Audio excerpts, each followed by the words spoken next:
Əvvəllər poçt xidmətləri deyəndə günlərlə gözlənən məktub cavabları ya da uzun növbələr nəzərə alınırdısa, müasir dövrdə artıq bunlar özünü onlayn növbələrə, onlayn xidmətlərə verdi. Bəs gəlin görək, rəqəmsal mühitin bu qədər inkişaf etməsi poçt xidmətlərində özünü necə göstərdi? Son illərdə dünyada və ölkəmizdə rəqəmsal texnologiyaların sürətli inkişafı gündəlik həyatın bütün sahələrinə təsir göstərib. Xüsusilə kommunal ödənişlərin, bank əməliyyatlarının, dövlət xidmətlərinin və yazışmaların elektron müstəviyə keçidi nəticəsində ənənəvi poçt xidmətlərinə olan tələbat əhəmiyyətli dərəcədə azalıb. Yox, hal-hazırda poçt xidmətindən istifadə eləmirəm. Artıq elektron dövrə qədəm qoyduğumuza görə hamısını elektron formada edirəm. Hazırda istifadə edirəm.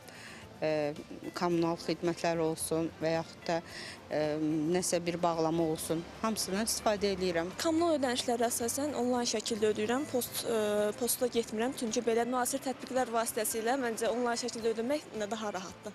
Su pulu keçirmək, qaz pulu, işıq, hər şeydən istifadə edirik. Xeyr, getmirik. Onlayn şəkildə telefondan həll edirik. Posta gedib vaxt itirməyə ehtiyac yoxdur. Naxçıvan Post və Telekommunikasiya Mərkəzində əvvəlki dövrlərə nisbətən bəli azalmalarımız çox müşahidə olunur. Bu ondan ibarət olur ki, əvvəlləri məktub göndərirlər vətəndaşlarımız. Məktublarımız qarşı tərəfə günlər, bəzi hallarda isə həftələr içində çatırdı. İndiki dövrdə elektron post ünvanları vasitəsilə məktublarını göndərirlər və dünyanın istənilən bir yerinə məktub həmin saniyəsində çatır ki, bu da qarşı tərəf bizim bildirişlərimizi görür. Eləcə də bu kommunallarımıza da təsir edibdir, bağlama göndərişlərinə təsir edibdir və yaxud da ki, internet ödənişlərinə çox təsir edibdir. Bu ondan ibarətdir ki, vətəndaşlar əvvəllər kommunal ödənişləri üçün qaz, işıq, su və bir sıra kommunallar üçün poçtlara müraciət edirlər. Bu isə vətəndaşların sıra gözləməsinə səbəb olurdu. İndiki dövrdə hər bir vətəndaş istəyir ki, vaxtını daha səmərəli istifadə eləsin və buna görə mobil telefonlarında olan bank tətbiqləri vasitəsilə və ev ünvanlarına və yaxud iş ünvanlarına yaxın olan terminallar vasitəsilə ödənişlərini ödəyirlər və posta daha çox müraciət olunmur. Əvvəllər telegram xidmətimiz var idi ki, postun ən müasir xidmətlərindən biri hesab olunurdu.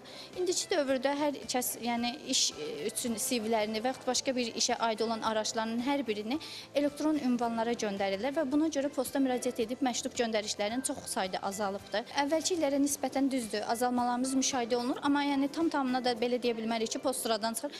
Çünki burada bağlamalar xidmətimizdə vardı ki, bağlamalar xidmətləri hələ də öz fəaliyyətini davam elətdirir əvvəlki qaydada. Mövcud vəziyyət göstərir ki, bəzi yaşayış məntəqələrində poçt şöbələri əvvəlki illərlə müqayisədə xeyli az müraciət qəbul edir. Rəqəmsallaşma çətinliklər deyil, yeni imkanlar yaradır. Poçt sektorunda çalışan əməkdaşların təcrübəsi, bölgələri tanıması və əhali ilə ünsiyyət bacarıqları müasir dövrdə də böyük dəyər kəsb edir. Keçən ilə müqayisədə 100 nəfər etsə, məsəl üçün ödəniş gün ərzində, indi ondan müqayisə olaraq azalıb. Yəni 15-20 nəfər, 50 nəfər belə gəlib ödəyirlər. Rahat da onlayn. Evdə otururlar, özləri üçün telefonu açırlar, ödənişini eləyirlər. Amma bizə gəlsələr, poçt xidmətləri ödəniş eləsə daha rahat olar. Çünki bizdə harası xidmətlərimizdə daha etibarlıdır. Onlar milyonda ödənirlər, qəbz versələr belə.